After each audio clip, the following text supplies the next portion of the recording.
Hello guys, welcome back to Watch Addiction Watch Reviews. Today we're taking a look at the BALTIC BiCompax Manuel Chronograph. Now first off, let's see what I'm wearing today. So today on my wrist is the Oceanica Original Pilot 1 or OP1 in the Sunburst Blue dial. And this was a watch I previously reviewed, just got the final unit in actually, that I'm actually going to be keeping. So it's a pretty cool watch. It's a Flieger, very affordable, under $300 I believe. And but let's get into the BALTIC. Now this is a watch I've been watching for a long time. They make vintage inspired timepieces, and BALTIC's a pretty well-known brand in the micro brand industry. As you can see, here's the box, and here is your international guarantee, some instructions inside how to use the watch, but no need for that. We're all professionals here, right? And this is the actual box. I really do like the box because, as you can see, we have this nice kind of like corkscrew top. I've never seen that before in a box. It's just very cool. I really like the box. Now inside, I already took a look at the watch, but it was wrapped around this nice little blue velvet area here. And here is the actual watch in the flesh, as you can see. And it's quite a stunning watch. It did come with an extra band. I'm not sure if all of them do, but this review unit definitely did. And they're very nice bands. So let's get into the watch now. Now starting off with some basic specifications on this exact model. This is the BALTIC BiCompax chronograph. There are two iterations. This is the cream dial, as you can see, that nice vintage creamy color. There also is a blackish dial, I believe. I saw that on Instagram. But this is the one we're taking a look at today. As you can see, looks very vintage inspired as it is. And all of these watches are assembled in France, which is pretty cool. And they do source their parts overseas and then assemble the watches in France themselves, which is good to see, especially from a smaller brand. They're putting in a lot of work. Now, some basic dimensions on this exact timepiece. I really do like the diameter here. We have 38 millimeters, so, you know, vintage watch, 36, 38 millimeters. It's right in that perfect territory. We do have a lug-to-lug distance of 47, and we do have a thickness of 12.8 millimeters. As you can see, the case is all brushed pretty much, except for this bezel lip over here. And the brushing is pretty good. I do like the quality and the feel of the watch. I mean, it should be up to these standards, I guess, considering the price point's around $615 US, I believe. I will drop a link to their website down in the description below. As you can see, we get a nice signed crown here, which is polished. Now, the polished area I was telling you about is right over here on the lip, as you can see, which sits right over the domed Hesselite crystal right here. So anyway, those are the dimensions, 20 millimeter lug width, and it's pretty in proportion, I should say, for the era they were going for. Now, the siegel movement inside of this watch is the ST1901. Now, it's a column wheel chronograph. As you can see, it's a BiCompax chronograph. We have the two sub dials here. It can time up to 30 minutes, and it does have kind of a flyback, as you can see when I show you how it works in a little bit. So this movement has around a 45-hour power reserve. It's a manually wound chronograph movement, and it's a pretty nice looking movement. It's basically a Chinese iteration, because the Chinese bought the patents from the original company, the original French Bausch company, in the 1940s, and basically they went and provided a very affordable high-end chronograph movement, which allows brands like this to utilize it and make a very nice watch. And so it's manually wound, as you can see by the crown here. We have a pull and push crown. We get 5 ATMs or 50 meters of water resistance here, and you just wind it up until you can't wind it anymore. Then you get your 45 hours of power reserve there. It's pretty smooth, the winding, so you can hear that. And as you see, your subdials over here, this is your running 60 seconds. Nice concentric circling on these subdials, which definitely stand out on top of this nice creamy white dial. Here's the 30 minutes and the railway over here. If you didn't notice that, that's a nice little touch as well. And if you also didn't notice, it does state BiCompax Manuel, which is printed over here, and BALTIC printed below 12. Very easy to read. As you can see, we have a 12, a 6, and then for the hours, 1, 2, these little dots, which are printed. And if you did not notice also, one of the hands is blued.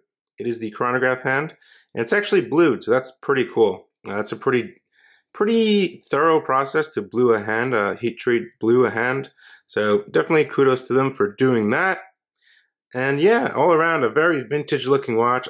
I'm going to show you the dome on this crystal. It's insane if you look at that. This is a Hesalite crystal. You might have seen some of these on the Omega Speedmasters, the older ones, even some of the newer ones. They do sell one still with the original Hesalite crystal. That beautiful dome there, it just gives it that beautiful vintage appeal. Also a nice little feature are the drilled lug holes, and a lot of people really like that. I don't know why other brands don't really do that as much, but they definitely did it here. So you can just, stick your spring bar removal tool in there, pop the strap out. Makes it very easy to switch straps. Here is a quick glimpse at the seagull mechanical movement inside of this watch. As you can see, it's a very nice looking movement. We get a polished case back with a nice large exhibition window. You can really see the whole movement. And all those little wheels going around. We even have some striping and some screws that are blue, it looks like. And there's the balance wheel going off. Just really nice. And you can even see it if you watch this. Start, stop, and reset. You can see the lever going up and down. Just really cool. Very nice looking affordable movement. Definitely a very reliable one at that. And I think it looks great. Now to actually function this chronograph, we have nice piston head style pushers here, as you can see. And I'm just going to start it. Nice solid click there. It feels really good. And it'll start running, as you can see there. Then if you want to stop it, you just stop it, and everything flies right back. Stop, start, and reset. As simple as that. Works very easily. No issues here whatsoever. I've been testing it out. Now to set the actual time, pull the crown out one position, and we can change the time here. As you can see, this is a non-hacking movement, so the second subdial will continue to run. Just thought I should mention that. And yeah, it's as simple as that. Now the straps these watches come on are really pretty good quality. This one, it actually came on, as you can see here, is a French calf leather band, which is quite thin and supple and feels really soft on the skin. There's absolutely no break-in period. They're 20mm straps with hand stitching on the ends over here in an off-white color. They taper down to 18. And on my wrist, I have no issue. I put it on, I believe, like the third or fourth hole there. My wrist is 6.5 inches. The buckle also very proportionate to the case size and brushed. Signed with the Baltic logo, 2 keepers, 1 stationary and 1 floating. Now I'm going to go ahead and show you the other strap it came with here. As you can see, this is the second strap it came with. And this one's pretty cool. It's kind of like an off brownish, almost gray color. Really nice. This is a Italian calf leather band. And this one's really nice. I really do like this strap. They definitely made some really nice straps here, as you can see. Super flexible. And just the perfect thickness for a watch of 38mm by 12.8. So yeah, definitely some really nice straps here. And I'm going to go ahead and throw the watch on my 6.5-inch wrist. Show you exactly what it looks like. There's no loom shots today because this is a vintage styled chronograph and they didn't really have loom on chronographs back then. And there she is on my 6.5-inch wrist. Really wears like a dream. I mean, it really wears nice. As you can see, look at that side dimension, that nice dome on that crystal there. Everything just fits really nice on my 6.5-inch wrist. Just about across at 47mm lug to lug. And yeah, it looks really, really nice there.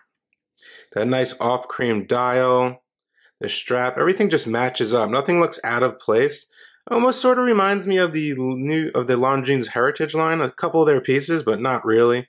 This is nothing like a homage watch. This is definitely, a true Baltic design. And I commend them for that. I think they did a great job on this model. And I can't really find any negatives that I really look for a lot of things in watches. I'm really picky. Some watches, they really bug me. But this one everything's just on point.